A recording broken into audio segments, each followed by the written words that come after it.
Good morning छात्रों, मैं सुनील आचार्य। स्वागत है आपके एके कैंपस में। आज हम अध्ययन करने की ओर जा रहे हैं कारक। तो हमारा जो मुख्य टॉपिक है वह है कारक।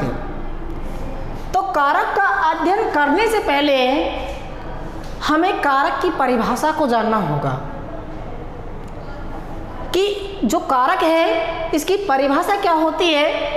परिभाषा से ही हमें पता लग जाता है कि इस संपूर्ण जो कारक होगा इसके अंदर क्या होगा।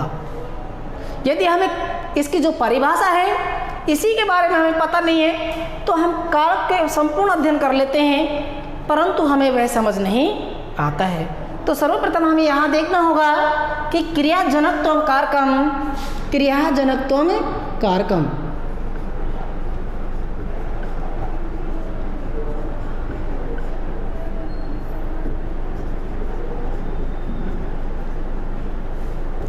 हमारे पास परिभाषा हो गई क्रियाजनकत्वम कारकम, अर्थात क्रिया के जनक को कारक कहते हैं। जो क्रिया का जनक होता है, क्रिया का जो संपादक होता है, उसी को हम कारक कहते हैं। क्रिया के जनक को कारक कहते हैं। वह मानी होता है अथवा।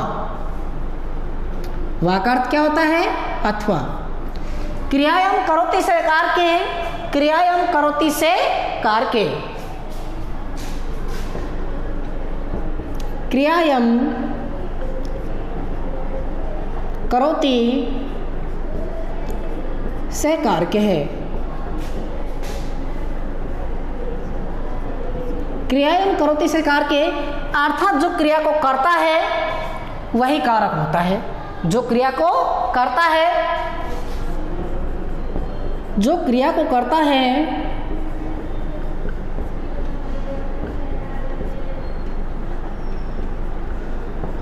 क्रिया अर्थात कोई भी काम, कोई भी कार्य, उसी को क्रिया कहते हैं। वह कारक कहलाता है।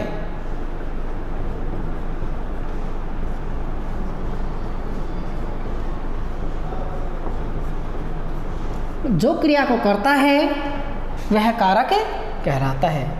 यहाँ तक कोई दिक्कत नहीं। परिभाषा हमारे पास में, दोनों परिभाषा मैंने आपके सामने यहाँ लिख चुका हूँ कि क्रिया जनकत्वम कारकम, जो क्रिया का जनक होता है, क्रिया को संपादित करता है, क्रिया को प्रारंभ करता है, क्रिया का कार्य करता है, वही कारक होता है।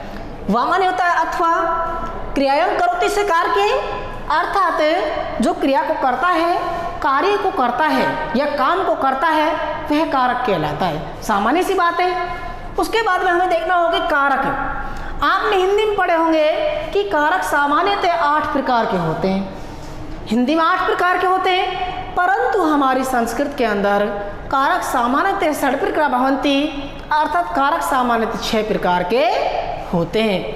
क्योंकि हमारे पास जब भी हम कोई शब्द रूप पढ़ते हैं तो विभक्ति 7 आती हैं और जिनको मिलाकर कारकों का निर्माण किया जाता है 6 का, अर्थात कारक 6 होते हैं, व्यक्ति 7 होती है। इसीलिए अधिकरण कारक में हम 6ठी और 7वीं व्यक्ति को मिलाकर ही संपादित करते हैं, अर्थात प्रारंभ करते हैं। इसीलिए संस्कृत में पूछा जाए तो आपको यही बताना है कि कारक सामान्यतः 6 प्रकार के होते हैं। यदि बात आती है हिंदी की तो वहाँ हमें बताना होगा कि कारक 8 प्रकार के होते हैं। तो इस चीज़ को विशेष करके हमें ध्यान रखना होगा, क्योंकि आज तक आप हिंदी में पढ़ते आ रहे हो कि कारक सामान्यतः 8 प्रकार के होते हैं, धड़ाका से बोल देते हो। तो लेकिन हमें अब यह पता होना चाहिए कि जो संस्कृत है इसके अंदर कारक सामान्यतः 6 प्रकार के होते हैं। तो यहाँ मैं नीचे लिख रहा हूँ कारक सामान्यतः है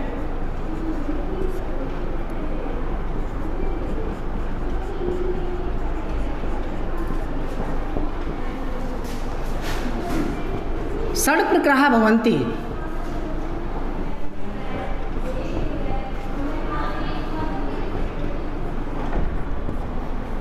कारक सामान्यतः षड् प्रकाराः भवन्ति। कारक सामान्यतः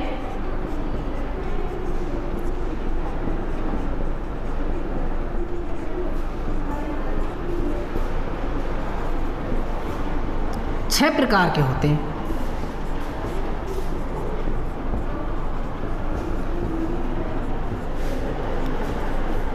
हो गया। इतना लिखने के बाद में हमें यह पता होना चाहिए कि कारक सामान्यतः 6 प्रकार के कौन से होते हैं। लेकिन आपको यह भी पता होना चाहिए कि कारक को तो हम पढ़ते लेते हैं, उनको याद भी कर लेते हैं, कर्ता है, कर्म है, परंतु कारकों के साथ साथ हमें क्रमवाई उनके चिन्ह भी याद होने चाहिए। तभी हम कारकों की जो हिंदी के जो वाक्य होंगे उनकी हम पहचान कर पाएंगे और तभी हम उनको हिंदी से संस्कृत में ट्रांसलेशन कर पाएंगे। तो यह चीज़ हमें विशेष करके ध्यान रखना होगा।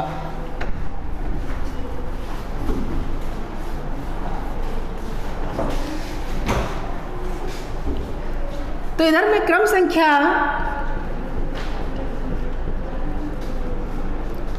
कारक नाम,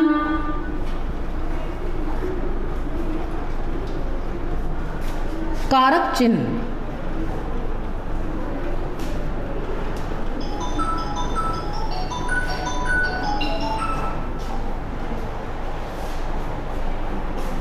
तो सर्वप्रथम जो अपना प्रथम नंबर पे आता है कर्ता, कर्ता कारक है जिसका चिन्ह होता है ने, अर्थात कर्ता ने। द्वितीय नंबर पे होगा कर्म, कर्म कारक जिसका चिन्ह होता है को, अर्थात कर्ता ने कर्म को। नंबर तृतीय करण कारक जिसका चिन्ह होता है से, सहायता या संबंध के लिए।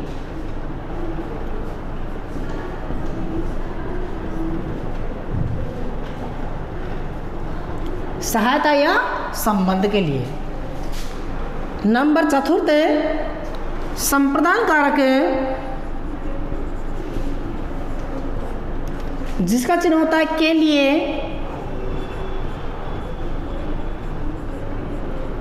के लिए को।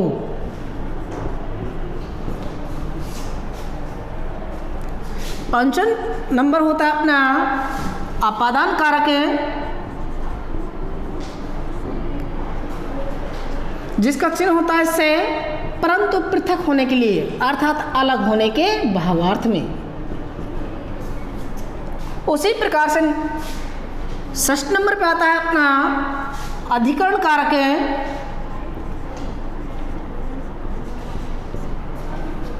जिसका चिन्ह होता है मैं पे पर, मैं पे पर का के की।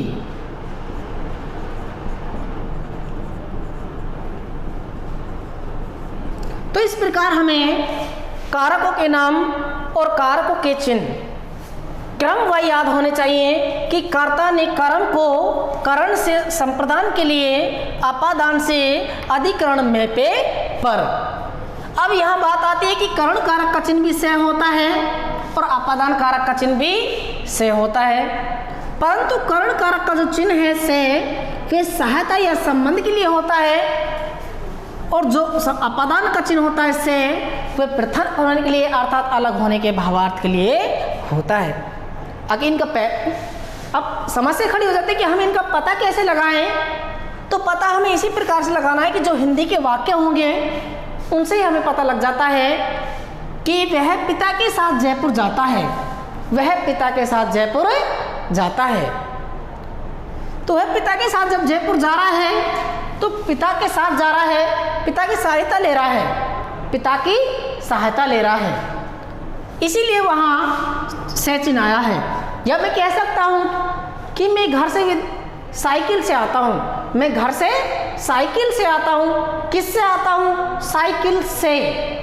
तो मैं साइकिल की सहायता ले रहा हूँ कि जब मैं घर से आता हूँ तो किसकी सहायता ले रहा हूँ? साइकिल की सहायता ले रहा हूँ। अब बात आती है कि अपादान कारक का चिन्ह भी से होता है, तो इसका कैसे हमें पता लगाएंगे कि मैं विद्यालय से घर जाता हूँ, मैं विद्यालय से घर जाता हूँ। जब मैं विद्यालय से घर जा रहा हूँ तो निश्चित है कि विद्यालय से अलग हो रहा हूँ। विद्यालय से क्या हो रहा हूँ? अलग हो रहा हूँ। या मैं कह सकता हूँ कि पेड़ से पत्ता गिरता है, जब पेड़ से पत्ता गिर रहा है तो निश्चित है कि पेड़ से जो पत्ता है वह अलग हो रहा है।